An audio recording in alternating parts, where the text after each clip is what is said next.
Hello, it's Sondra in her happy place. I've been a bit slow with the videos lately because I've been away twice this year, 2025. We went to Sri Lanka, as you probably are aware, and then just 4 weeks ago we went from Cape Town to Southampton on a ship cruise, and then spent a couple of weeks in England, London mainly, and also around Hertfordshire, which is out of London up north. And Hertfordshire is a beautiful place. It's got lots of beautiful gardens, old historical houses, so lots to see and lots to do. I took a lot of photos, of course, I always do, and I just loved all the flowers over there, and that's why I decided to create these flower paintings. I'm on a flower thing at the moment, and I'll probably move on back to my basics, which is abstracts later, but at the moment it's flowers. Anyway, the sort of things we saw in England, I pulled this out of a magazine to give you some idea, is the sort of lots of beautiful soft flowers all put in vases and whatever like this. The English have a way of decorating, very soft, gentle, lots of natural wild flowers, that sort of thing, and quite love their techniques actually. Saw a lot of beautiful paintings, saw some wonderful art from some of the great British painters, which I'll talk about in another video. But the video today is just, I've come back full of energy and I'm looking at a painting I did and I've never liked it. I've been changing it. This is one that I change all the time. I probably use this as my practice one. And I think it's a good idea to have a practice canvas like this. You work on it, you change, you cover it over, you start again. It's got lots of marks on it because it's been painted over and over and over again. And again, that adds to it. The texture adds to the whole thing anyway. So I've been looking at these, and these were just me playing with flowers before I went. And I thought, no, it's just so empty. It looks like they're all just floating up in space. So I looked at the composition and I thought, it's just not right. I knew it wasn't right before I left, but coming home, it became more apparent. So the break I had was really good.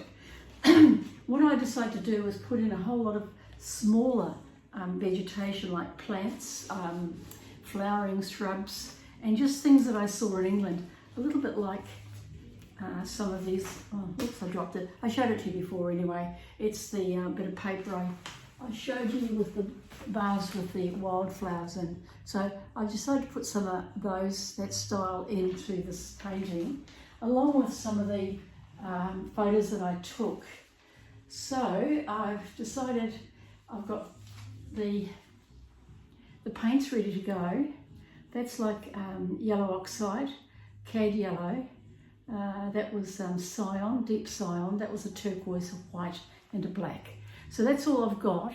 I'm going to be mixing greens with that mainly and just adding a little bit more to the background. So I think I'll start with some of the whites maybe. And I'm just going to put dots on where they are, so where I'd like to sort of feature some of these whites. And you can see the whites, when you do your strokes, you've got to always think every stroke has to be different as much as possible to create interest. Contrast of strokes, brush strokes, contrast of colours, contrast light and dark values, very important to make a painting pop. So I'm trying to make this painting pop by getting a bit of whites into it down here amongst the darks. Again, I'm not into doing perfect. I do abstracty sort of flowers, so that's my feature really. That's me. That's who I am, what I do. So I can't change that. I'm not trying to do anything like perfect flowers because I really don't want to do them, to be quite honest. I find them quite boring. So that's why you find your style and you stay with it, or try to stay with it. There'll be times when you question yourself a lot and think, am I on the right path? Is this what I should be doing? Just keep playing. That's all I can say, is just keep playing with what you're doing. And I'm going to be playing with this today, and we'll see what comes out of this by the end of the day. I might have to do this run over 2 or 3 videos because I don't think it's going to all happen in one at all. As you can see, I've already marked in with a big chalk. I use a chalk a lot because it's better than other, like some people use charcoal. I use chalk now as my, you know, where I'm going to be putting things, so I can stand back and look, because chalk just rubs off. And whereas you put the charcoal in, and I find it rubs and leaves dark marks, and I actually don't like that. So, but again, it's what you like, not what I like, it's what you like. So let's keep going with this. Yeah, normally these I saw were in 3s and 5s. Often flowers are in odd numbers, so that's what I'm doing here today. I'm not thinking about different colours going into here, it's just all white. Okay. The white's a good colour because it really does stand out. So already you can see that's interesting, more interesting than what it was when we started. You're looking at this now and your eye, the composition is taking you into the painting, and that's what I'm trying to achieve today. Just create more interest so you want to actually walk through the painting. Okay, so that's that. I think that's looking a little bit better. I'd like to put some white over here. I'm just trying to think. I want to put some bluebells here hanging, and green, and maybe a little bit more white, probably sprilling up here, yeah, to follow here. So your eyes going, so you go up and through, and that's, and I'm trying to do different sizes, as you can see as I'm working through this. Different sizes, different shapes, and that sort of thing. And as I said, this is only just the first layer because it's white, and I want it white, but you can add the depth of colour. You can add a little bit of yellow into it and all that later. This is just doing it first. Right, over here I wanted to do some bluebells sort of thing, little bluebells I saw. So I'm going to use a Cyan. It'll be quite dark. I love this colour, it's so deep and so rich, it's beautiful colour. And this is almost straight from the tube, with a little bit of white which is on the brush. Don't be afraid to keep the colours on your brush as you work, because the whole thing is getting a coordinated look, which gives the painting a nice, so the whole colour scheme relates, okay? Because you just don't want to be pulling lots of different colours out of nowhere, and the painting will just look like that anyway, and you don't want that. So here we go, we've got little bluebirds happening here. Oh, bluebells, I meant bluebirds, listen to me. I'm still a bit jet lagged, I've only been home 2 days, so forgive me for the way I'm speaking. Okay, that's, yeah, I think that's more interesting. It's put a bit of colour into there. And I need to do either, always think odd numbers, 1, 3, 5, and don't be afraid to run them over into the flower, because that's another thing you have to do, is start getting things coming over into the flowers, and that's something I have to go back and do over there, because overlap is good, overlap looks good, and it makes the painting look interesting, and it shows it's more cohesive, so to speak. Okay, here we go.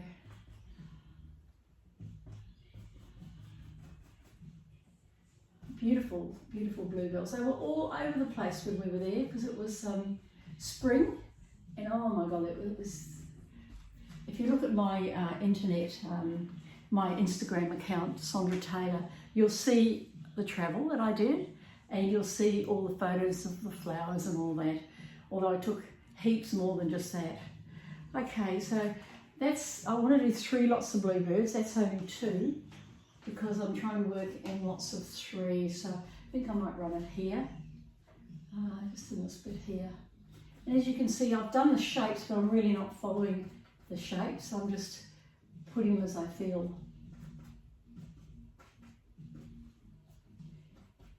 Okay, there. I think we might take that one up too, so it's overlapping. Bit of a mistake I made there. If you make a mistake, it's not a problem. This is acrylic, I've got water, I've got a an old rag, and where was it? Here, yeah. Just take it out for a minute.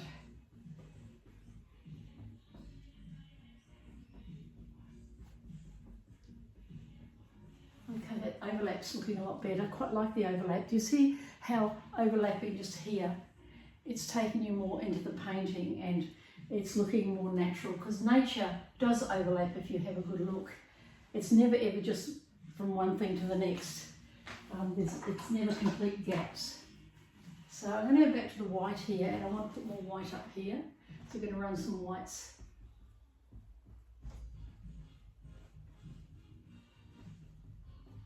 May not even show, but it really doesn't matter. The idea is to create the image of overlaps happening. We could run one here and down here, and likewise up here. So I'm trying to get into the flower now with the overlaps, so that it, okay.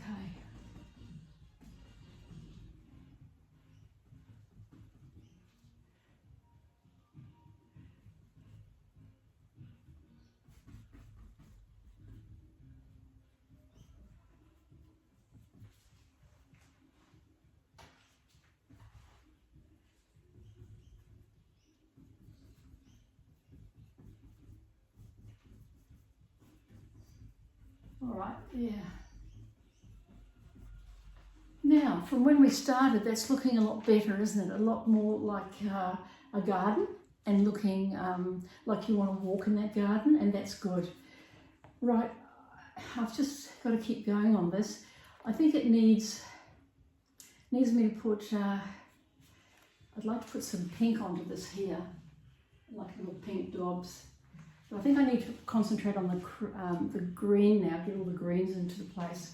So I've got the yellow oxide and the cad yellow, and I've got my two blues. So I'm going to be mixing, first of all, the cyan. This will come out a deep shade with the yellow oxide. And it comes out like a very deep, you can see, a very, very deep olivey green, which is a gorgeous colour, but it won't even show up on that.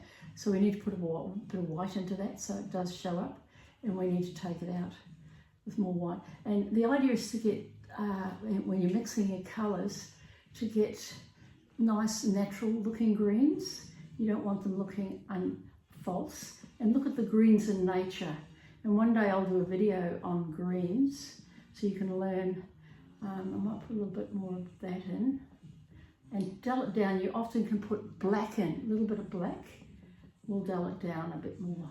See, it's dulled down, it's not so light and bright, it's dulled down a lot more just doing that, and that's more natural toning. So again, I'm not thinking too much, I'm not worried too much about dabbing, following these leaf shapes I've got, and you can put other colours in. Once you start mixing, they all start mixing quite well. As you can see, I'm going to put some darker into here now. Now this is just the base, so don't think that you're stuck with this, all these leaves.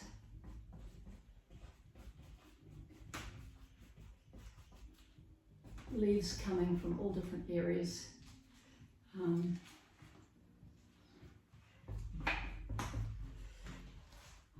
Looking better.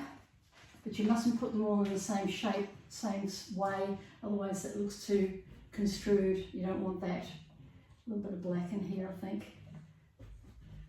Too dark. I'll put some cad yellow in there, and that's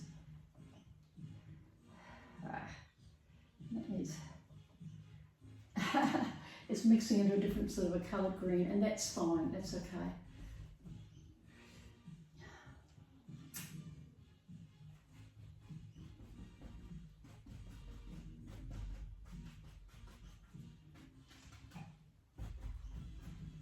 And you see, you can actually now dab the other green colours amongst what you've done already.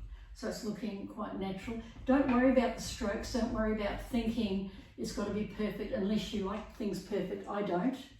And if you're a bit like me and you like things a bit abstract-y, this is the sort of style you'll be working. And it's just a matter of getting the paint down at the stage and getting colours on colours and mixing maybe the yellows too, like I'm starting to do here, the yellow oxide with this with a little bit of that other, and it will again become a more natural looking green.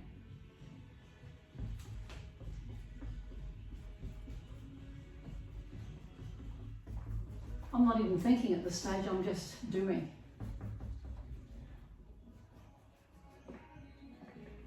Let me put a bit of turquoise in. I'm mixing quite a few colours and colours within now, so we'll put a little bit of turquoise in that one too.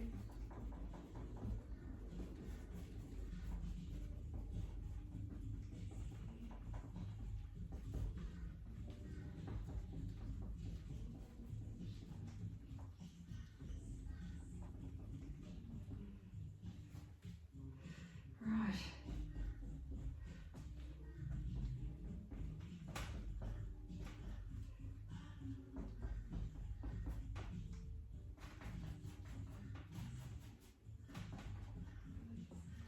Just playing, I guess, just playing.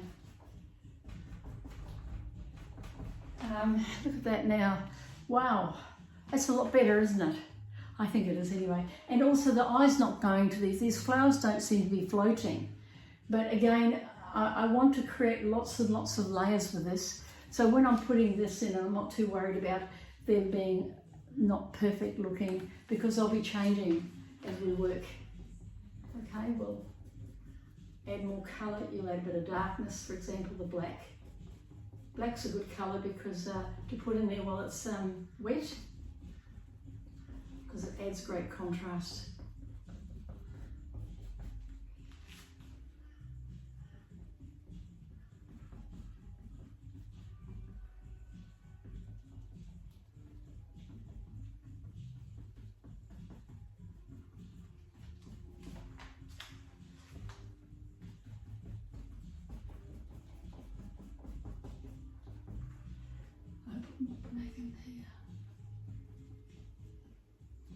I'm putting black in here because I just want to get a bit more of the contrast with the yellow to give it a better look. And then we can rub some green up and around it, at the top. We've got the green coming through. Right. Okay, whoa. Well, I think that's a lot better than when we first looked at it. It's got a long way to go. I'm still not happy with it, but I'm just sort of teaching you techniques at this stage. So I'll just be leaving it here and I'll just continue with my work, and you can just watch it develop. I'll put it onto I don't forget what you call it, but the program where I work, and you can watch it and watch as I work, okay, without me talking. Probably heard enough of me talking anyway. Get my gloves off because I'm trying to keep my nails better. Last time I was on talking to you, I never used to use gloves, but I've become a little bit vain since I've been away, and I've had my nails done, as you can see, and they look so much better being nice and fresh instead of going to the shop and having all that paint under my nails. It's always been like, people look at me and think I look like I'm a dirty person, and I think, oh, I don't know if I like that. So I'm trying to look after my nails, and it's probably better for the skin anyway, because I think paint could contaminate one anyway. Okay, so that's the end at this stage. We've had 20 minutes of me explaining how to change a composition working in the way that I do, which is abstract expressive botanicals. And we'll just keep working and you can watch it develop. Thanks for watching. Bye.